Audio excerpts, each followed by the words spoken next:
swagger, okay? Regardless of what happens out there. Doesn't matter. Keep your swagger.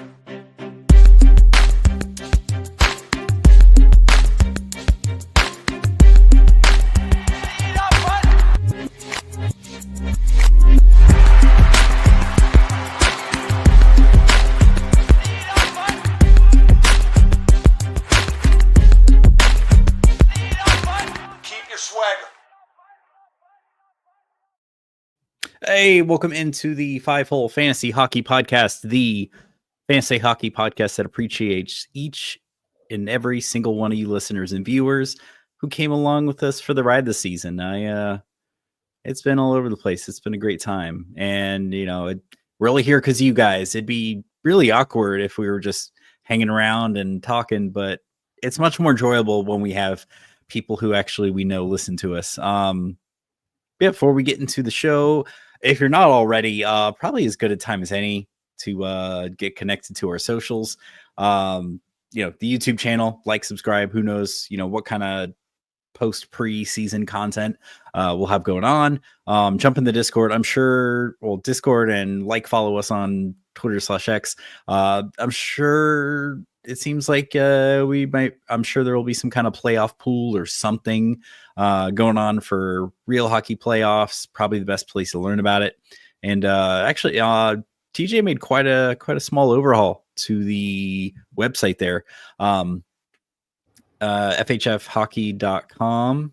Yeah, that's it. And if you need kind of a walkthrough for it, the week 25 preview, TJ just kind of showed off what he's been working on there. And before we get into any actual fantasy hockey related material, Jay, I don't know if you want to go first, but we just thought we'd take a minute and talk about what being on the show this season's been like.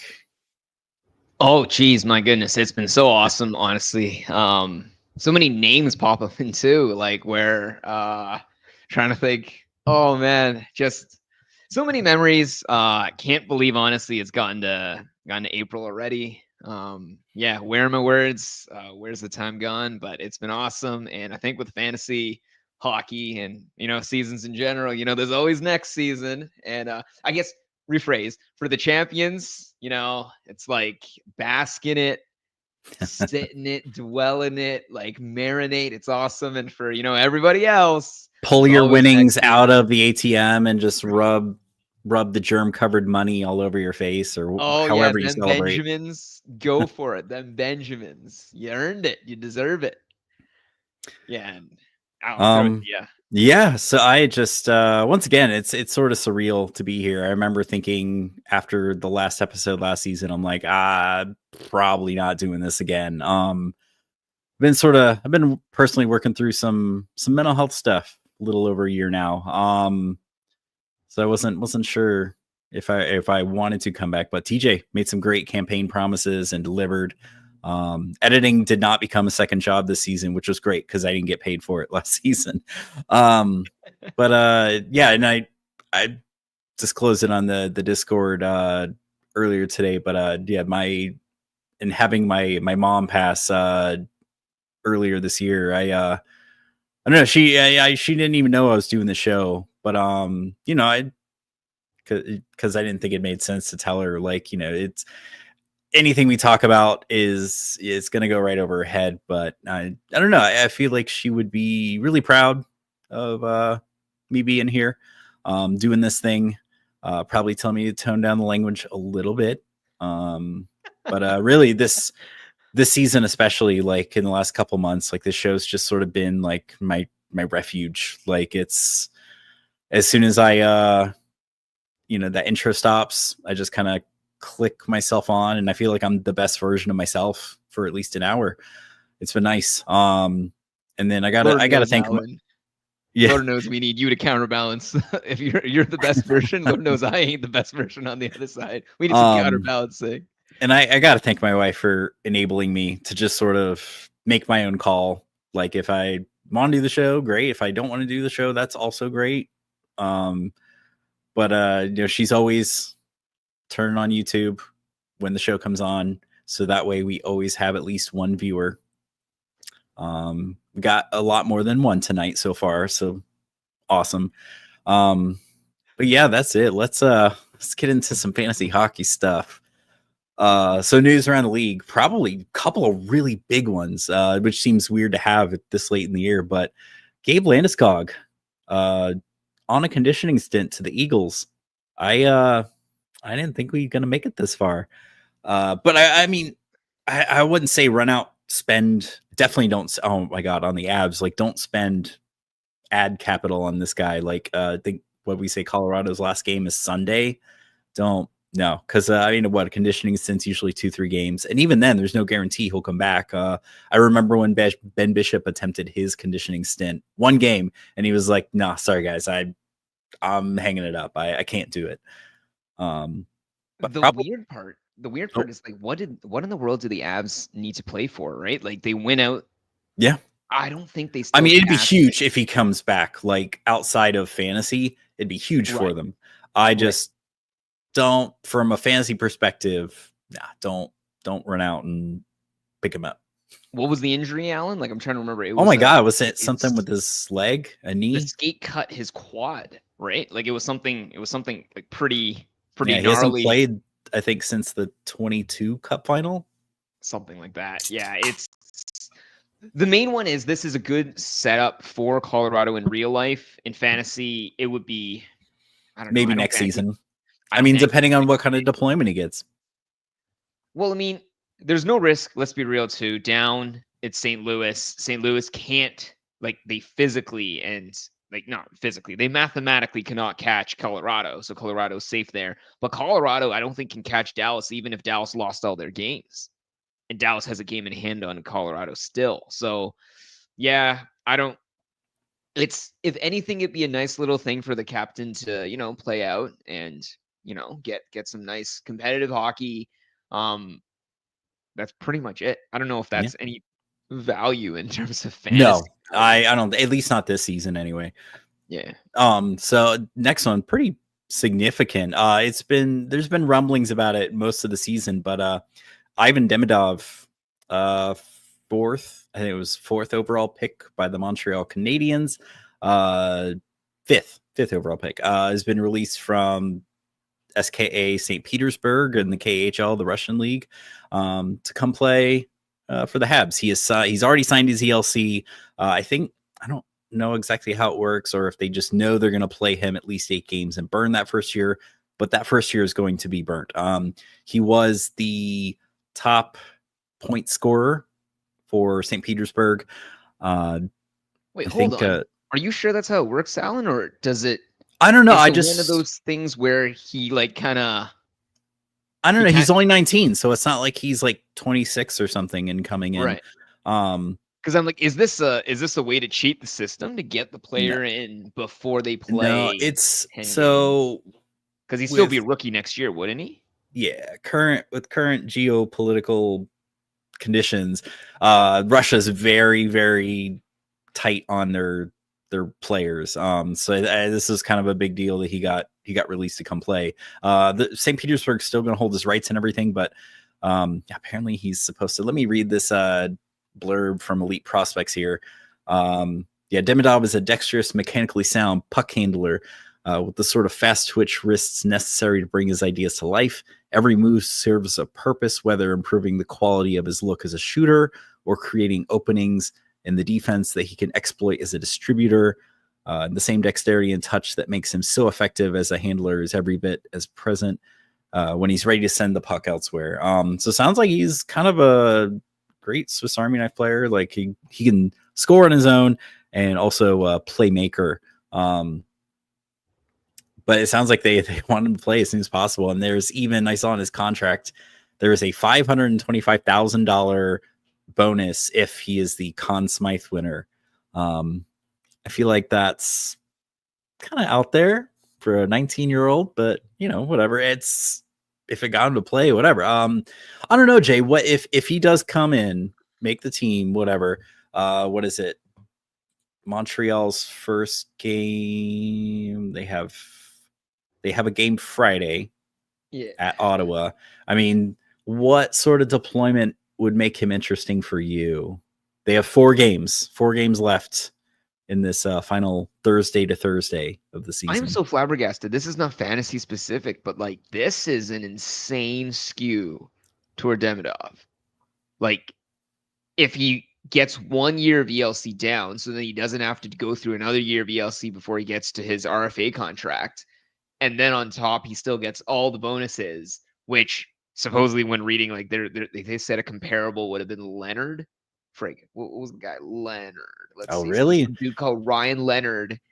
Oh, that guy on the Caps. Yeah. Yeah. So they're saying like it's not unprecedented to have these sort of Conn Smythe bonuses, but they normally aren't this high. Like, you know what I mean? Anyway, so it seems like Demidov just got all the wins, and I'm trying to think on the Canadians on the Habs side, what's the upshot? Like, do they right? I mean, like what? Deep? Like, who knows? Who knows? Seriously, I mean, they might truly, but like I've been saying for a couple weeks now, if there's anyone that can goalie a team, it's Montreal, and who knows, man? I don't know. I if I was playing this week at all, which I'm never a fan of playing all the way through the season. I don't know. I think if the bare minimum, if he was that line 2 seems rough. That's a huge drop off.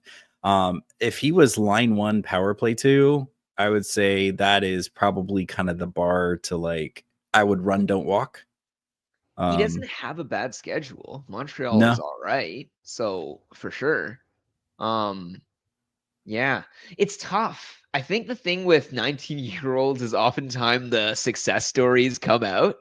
You know, like Alan, we've got to remember all those years back when it was like Sid the Kid and Ovechkin were at the same, like they weren't in the same draft class, but they were in the same rookie year, right? Which is kind of like crazy to think Sidney Crosby's never ever going to win a Calder Trophy, and that's because Ovechkin took it that year, right? But like, how often do you get to, you know, superstars in their teenage years that actually come true in the last 3 games of a season for you to be relevant in a fantasy play? I don't know. You put all those things together, and I'm probably saving the ad if that's me. But I mean, I'm generally more of a grizzled vet that can, you know, like get. I mean, I feel like this could be a wild card, because especially if he gets kind of like top 6 deployment there, maybe some power play 1. It's a guy that he's going to be a bit. I mean, unless you're in like a dynasty league, of course, like because someone would have taken him already. But I feel like like redraft keeper, he would definitely be out there for like everybody. He probably has the top 6 slot, right? Because then there's Coffee. You gotta think he does. Slav, Line. I'm only listing off 4 guys, right? So after that, you're dropping down to like So that's why I wondered, do they kind of like give him his own line on line 2, or maybe bump Slav down some because he's right wing? He's right wing. So he's got to bump Gallagher down, I'm assuming. Yeah, actually, the Gallagher is already. What'd they say? Yeah, center right wing. So it'd be Slav going down, or he could center line 2. So yeah, I would say that's something to watch. You got like a day or so to get practice lines, or I mean, who knows? He may have trouble with his visa, and this is all moot. True. He could always go to MasterCard. Or Discover. It discovers the card of the NHL. Moving on to injuries. Well, the first one's not really an injury. Jake Gensel was out tonight for a family matter. Looked like Yanni Gourde was on line 1 there, and I think Sorelli took his place on power play 1. Not really much to react on there because he could very well be back the next game. I wouldn't run out and get him. Sorokin, or Ilya Sorokin, was pulled last night's game for precautionary reasons. Was saying he should be fine. I don't know, if anything, it's all around, man. I was gonna say, the Isles, it's like, all right, sweet, I can drop this dude. I feel like, yeah, probably guys with much better schedules on much better teams. But yeah, man, next one, Jack Eichel, day-to-day with an upper body injury. That sucks. Dude's been like top 10, top 15 in points like all season long. You probably got to where you are if you're listening to this episode for the fantasy content because of Eichel. If you had him, he's a different player. You know what I mean? Like he is still absolutely the bona fide best dude on Vegas. I mean, also like Oh my god, even on Hurdle that terrible Buffaloes team, he was still like a top 10 center. for sure. And I mean, with Hurdle out right now too, I mean, I'm gonna look at the standings a bit just to think if It's they so weird. provide, Down the middle now, they got Howden, Roy, Waugh. I don't know how French Canadian he is, and Carlson. Like, so weird. They don't just bump Carlson back up to line one. I don't know. it's one of those where you kind of wonder with Vegas sometimes, like they're always top of the Pacific, and like they basically plug and play some of those third line centers, right? And give them like 20 minutes a night, and just roll through. And like how, like this is the Right. same team that made it to the finals basically by plugging third liners across the board. And Carlson is like the prototypical third liner that over delivered, and then he is just kept on the third line for some reason. I don't know. But yeah, I don't know who you pick up to kind of replace that production. I feel like this is an instance where you're not going to get one for one or next man up. It's you just got to find a move to play the schedule, basically, I think. Barbashev, maybe? He looks like he's the L1 PP1. But Barbashev's an interesting character too. Like I personally, just watching more Vegas games, I wish, and I mean, obviously, what is ideal for me in fantasy is not ideal for Vegas as a team, but I wish some of these players would be more selfish. Like, where are our Jonathan Marchessaults? Jonathan Marchessault would shoot on a 3-on-0 breakaway. You know what I mean? Like, that's the kind of selfish fantasy asset that I'm looking for. Like, none of that tiki-taka where you're like passing it back and forth, trying to make your tic-tac goal. Like, I don't. And really, I feel like those are the guys that are the most frustrating to own. Is like the setup guys, because it's like they're not gonna. If the person they're passing it to isn't scoring, then they get you nothing.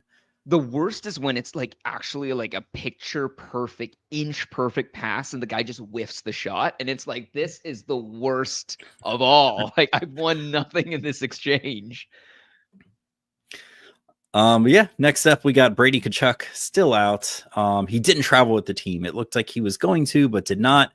And Ottawa's got like not a bad little schedule to finish out the season. Yeah, 4 games. Montreal, Philly, Chicago. Who's that last game against? Carolina. That's probably the most difficult like opponent, but damn, I mean, I feel like this opens up they were already there, but I feel like this opens up some decent streaming opportunities because we still got Zetterland on line 1. And then Perron, probably very widely available. Dylan Cousins, if you didn't pick him up already, you've been asleep or your roster is just ungodly and you didn't need him anyway. 42% ownership means that a heck of a lot of availability for Cousins is still there. Yeah, and he was already getting power play 1. I just, I know he was definitely a big help to me down the stretch.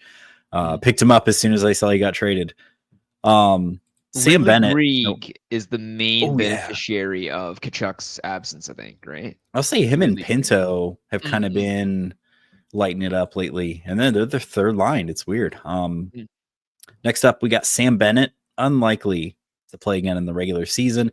Makes sense. I mean, Florida pretty much in at this point. I don't think they're not really in a position to go for first in the division. They already got enough injuries. Looks like they're just going to rest him. But on the flip side, Alexander Barkov returned last night. So I think down the center then it was Barkov and Lundell. And then I think they're playing Erod in a center role. Yeah, Erod's third line center. Barkov got the empty netter last night, I think. Wasn't it? Yeah, beat the Leafs 3-1. Beat the Leafs 3-1. Important game as well. Kind of put to bed the rumor mongerings from I think Paul Bissonnette, I think, when he was putting his tinfoil hat on. I don't know if you saw that segment, Alan, but he was going all hard saying that Florida was trying to throw games in order to snag, the wild card slot and pound the Leafs, And I was that's a stretch. They took those That's a stretch. Right they took the words right there and then smashed the Leafs at home instead. Oh well. So, and then next up, Joel Eriksson and Kirill Kaprizov both returned tonight from IR. That was great. At one point, it was like one or the other, or none of them may return. But then all of a sudden, yeah, they both got activated off IR. I don't know how that game's going, but yeah, weirdest change of deployment. Minnesota is doing 5 forward power play. So Holy shit, Alan, is that a 7-7 game in mini? really? What the heck? That is insanity. Wait, hold up. Oh my god. Well, Sharks, yeah, they can score, but they're definitely gonna let some in. Yeah, oh my gosh. Kaprizov, what a game to return to. Please tell me he's done something. Please. Oh yeah, I see he's got at least the one power and an play goal. assist. 4 goals for Joel Eriksson. What a return for this man. Oh god. And Oh my 4.9 for God. Will Smith. Yeah, man. 4.9 Will Smith.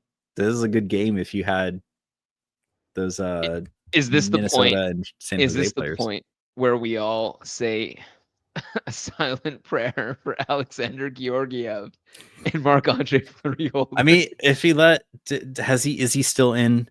He's still in. So 7. What would that Septorgiev? Would that Septorgiev now? Georgiev. Incredibly, he has an 8. He's above an 800 save percentage, which probably raises his average. Let's be frank here. It's probably still good for it. It's probably one of his best games this season. But yeah, you can't be 4 Giev or 5 Giev. It's like 7 Giev sounds weird, or 7 Giev. Macklin Celebrini as well. My goodness. Hat trick and 2 assists. That is, oh man. The Sharks, guys. Hey, Alan, didn't we told folks like Sharks were a pretty good pickup, and they don't have a bad schedule down the stretch. Like, down the stretch here, they might have some tougher opponents. So I feel like it's high risk, high reward, like tonight. Yeah, yeah, they could absolutely get bageled as well, and that would not be a surprise to anybody involved. And it looks like the word is true. McJesus will return tonight. He will rise again to play St. Louis. But in exchange, it looks like it cost Ryan Nugent-Hopkins. He's out with illness tonight. So I don't know. I will find out if he can carry that team by himself to beat one of the hottest teams in the league right now. Oh, come on, Alan. It's Easter upcoming. He knows what's up. He can find all those eggs. It took a little bit more than 3 days to rise again. Like I think what I see, he's been out since March 20th. He might have hit snooze a little bit there. Well, the thing is, though, he's coming up and he knows Good Friday's just around the corner. And actually, frick, I think Good Friday misses the regular season, doesn't it? So he's making up for it. You know, he's making a one week ahead. You know, getting some practice. Got some extra sleep, but he's early to make it, since he won't get to Good Friday for sure. So yeah, sort of. Well, I forgot to change my notes here. It's not the weekend preview. It is I guess like part 2 of the final week, where this was kind of an extended week and a half. So we're going Thursday to Thursday. So that'll take you till the end of the fantasy season.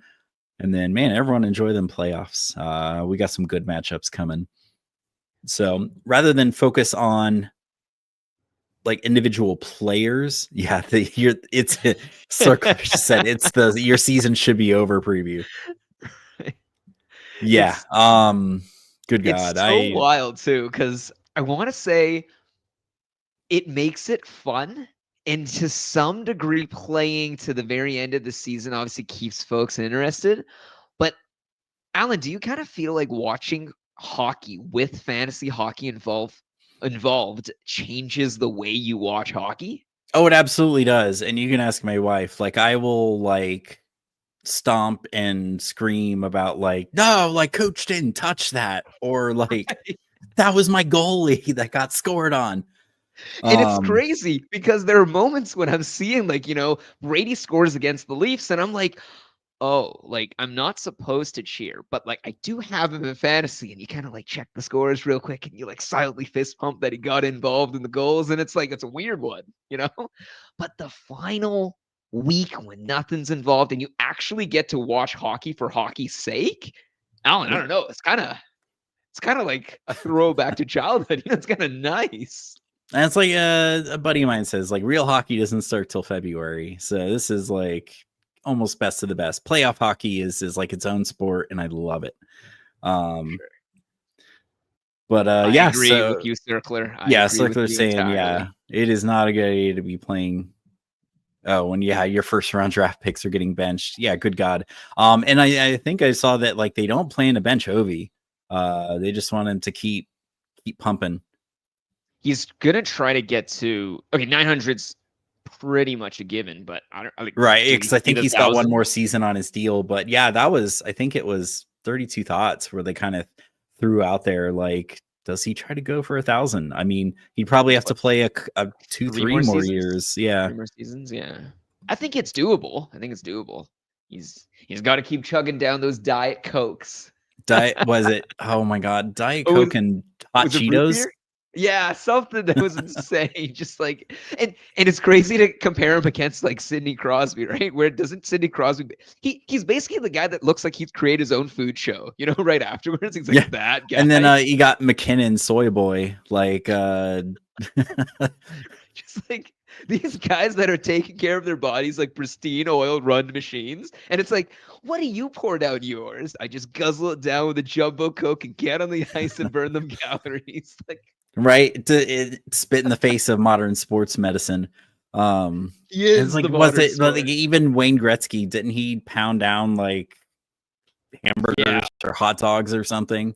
It was 4 hot dogs with, I think, what, double ketchup and double mustard or something along those lines. That was his go-to game day meal. Oh my God. But yeah, going into this back half of weekend or week 25. So rather than focus on individual players, we thought we'd kind of focus more on like the teams and trying to maximize just games played. Looking at the schedule, really the only real busy day is Saturday the 12th with 11 games. So you could potentially still have open spots on your roster down the stretch. Off days, it's just like, it doesn't even matter. I feel like it's just go for the maximum amount of games.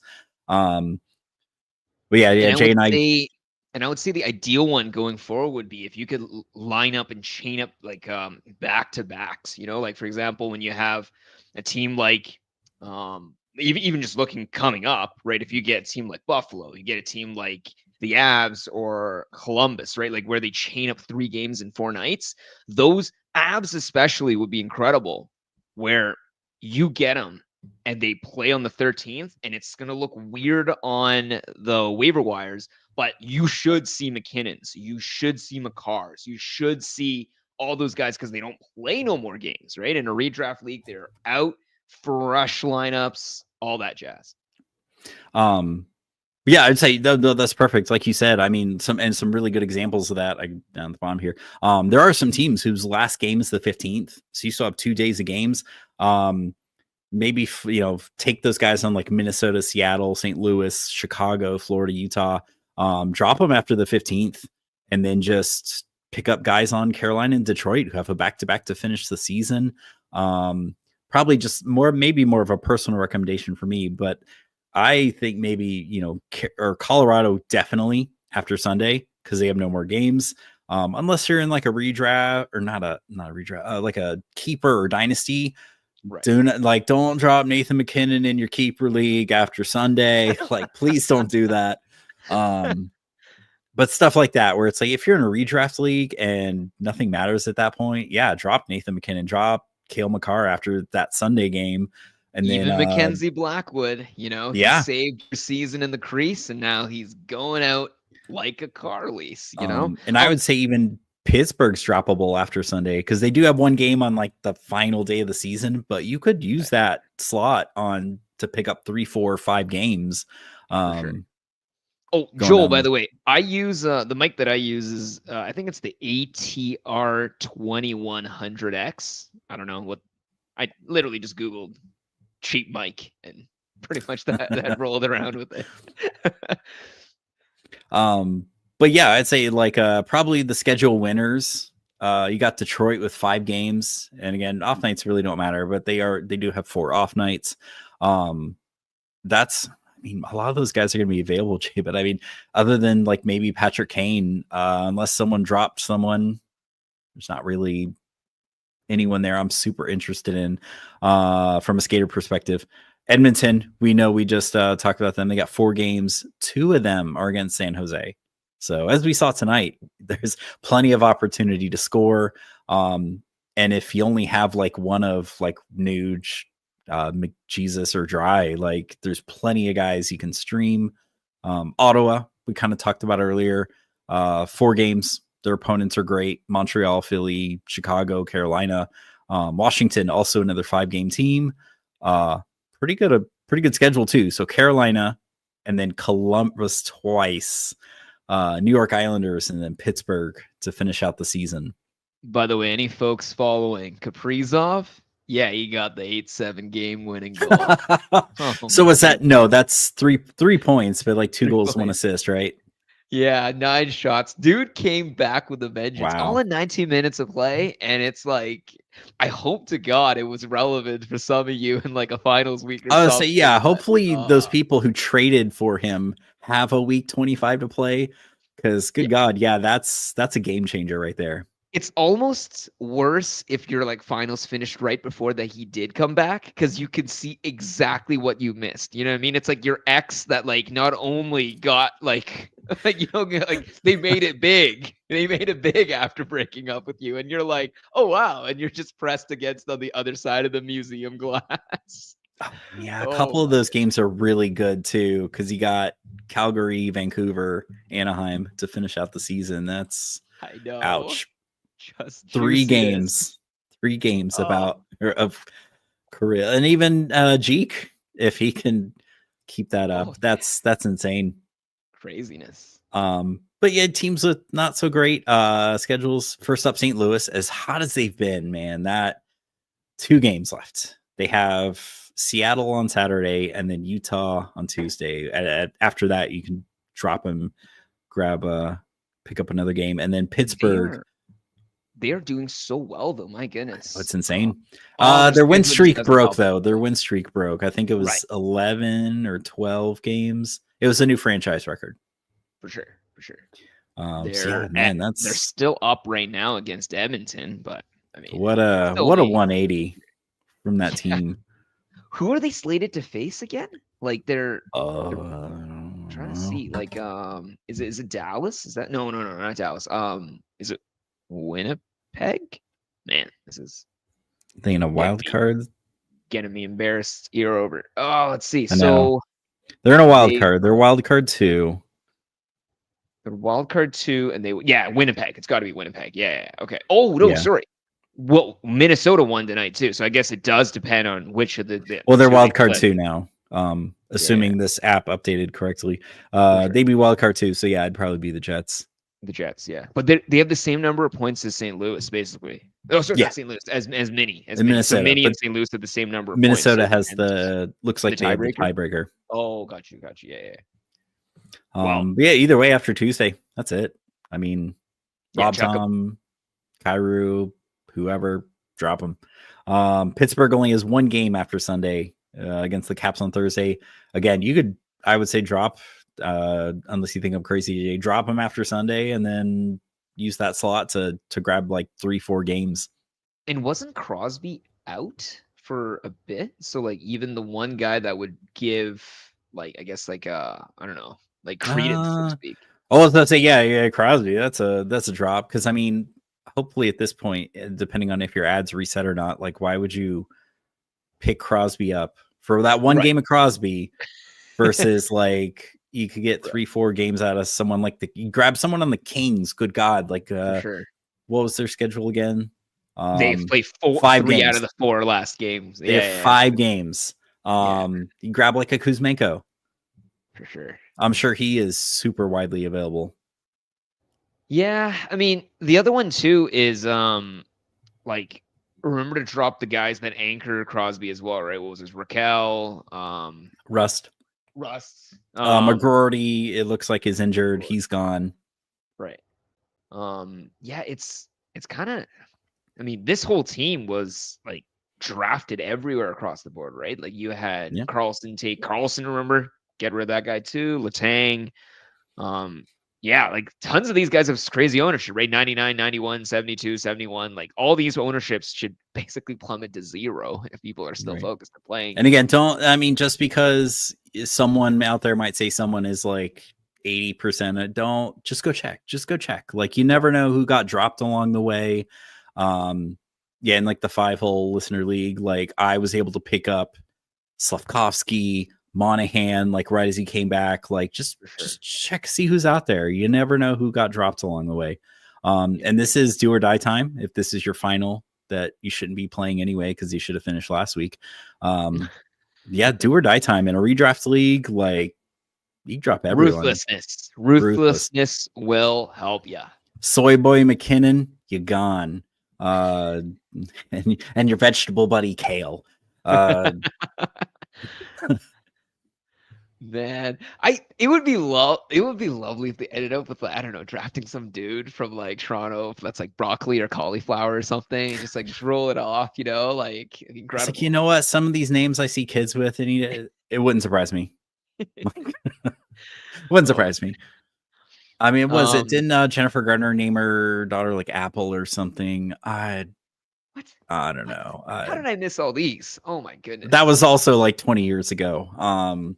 Or like Nick Cage named his kid Kal-El or something crazy. Like it wouldn't surprise me if it'll be like those sketches from Key and Peele where it's just like, oh yeah, 20th overall pick, dolphin noises. And it's like the actual first name, last name, dolphin noises. Oh god. The only one I wondered too is like there were folks that had to be forced to change their names because it turns out like you legally have to use I think QWERTY or something. What country is that? Frick, what was it? Yeah, there's a country where it's like a predetermined list of names you can name your children.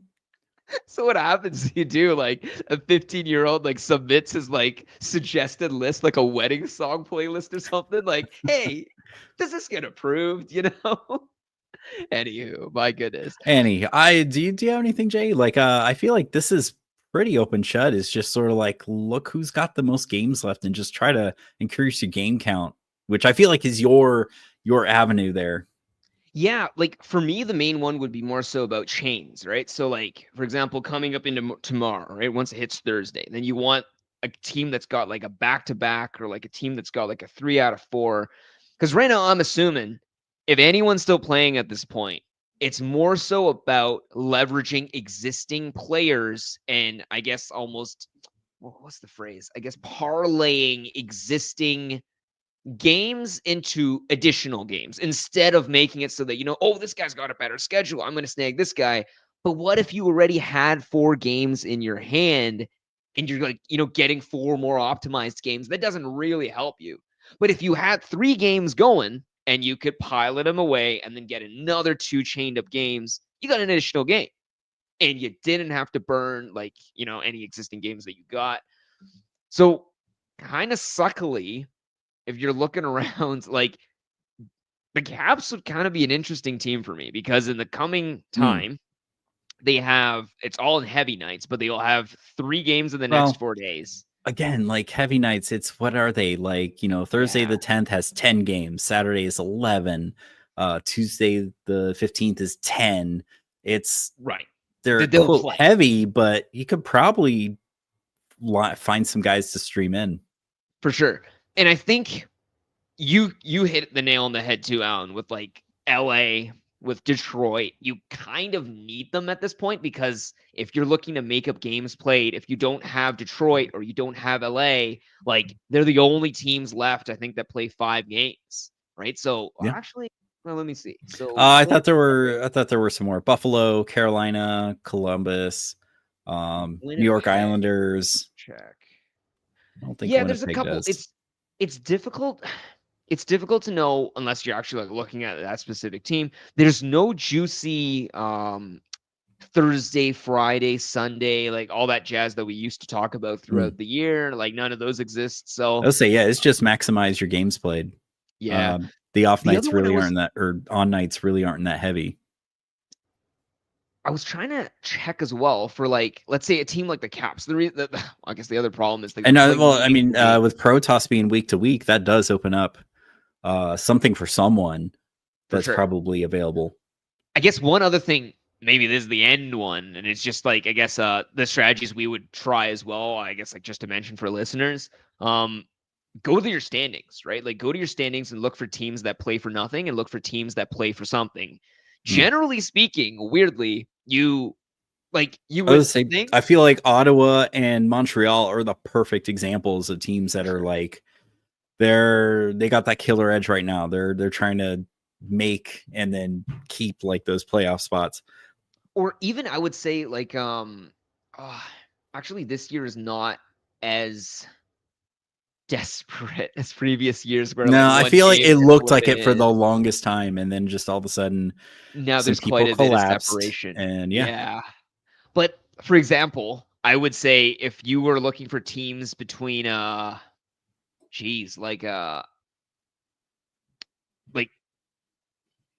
Frank, I don't even know. Like maybe the only way to go about it is to get like Calgary players and see what they can do because I guess they're the only uneliminated team that's charging in the West right now, right? There's one right. uneliminated team, that's Calgary. So if you got Calgary players, you betcha every single day and every single game is game 7 for them, So right? So yeah, like a Huberto, a Coleman, for sure. Yeah. I don't, yeah, if they're available, who knows? And then Scoronado, Matt Coronado, or inversely, maybe the Sharks were perfect display tonight where like teams that are young that are also playing for right? nothing. You don't want teams with veterans that are playing for nothing because, you're just trying to keep yourself healthy so that you can golf Or in the just off even, season. yeah, like Yeah, Eklund, I feel like has been pretty widely available all season. for sure. Celebrini could have been dropped in the last few weeks because the For Sharks sure. didn't have like a great schedule. Will Smith, Fresh Prince of what he have a hat trick and 2 assists tonight. Just rolls off the tongue, just happens. Oh my goodness. And like trying to think of the other guys where like if you go to Chicago, like I'm trying to think of like classic examples that would fit what I'm describing a little better. Oh, Levshinov.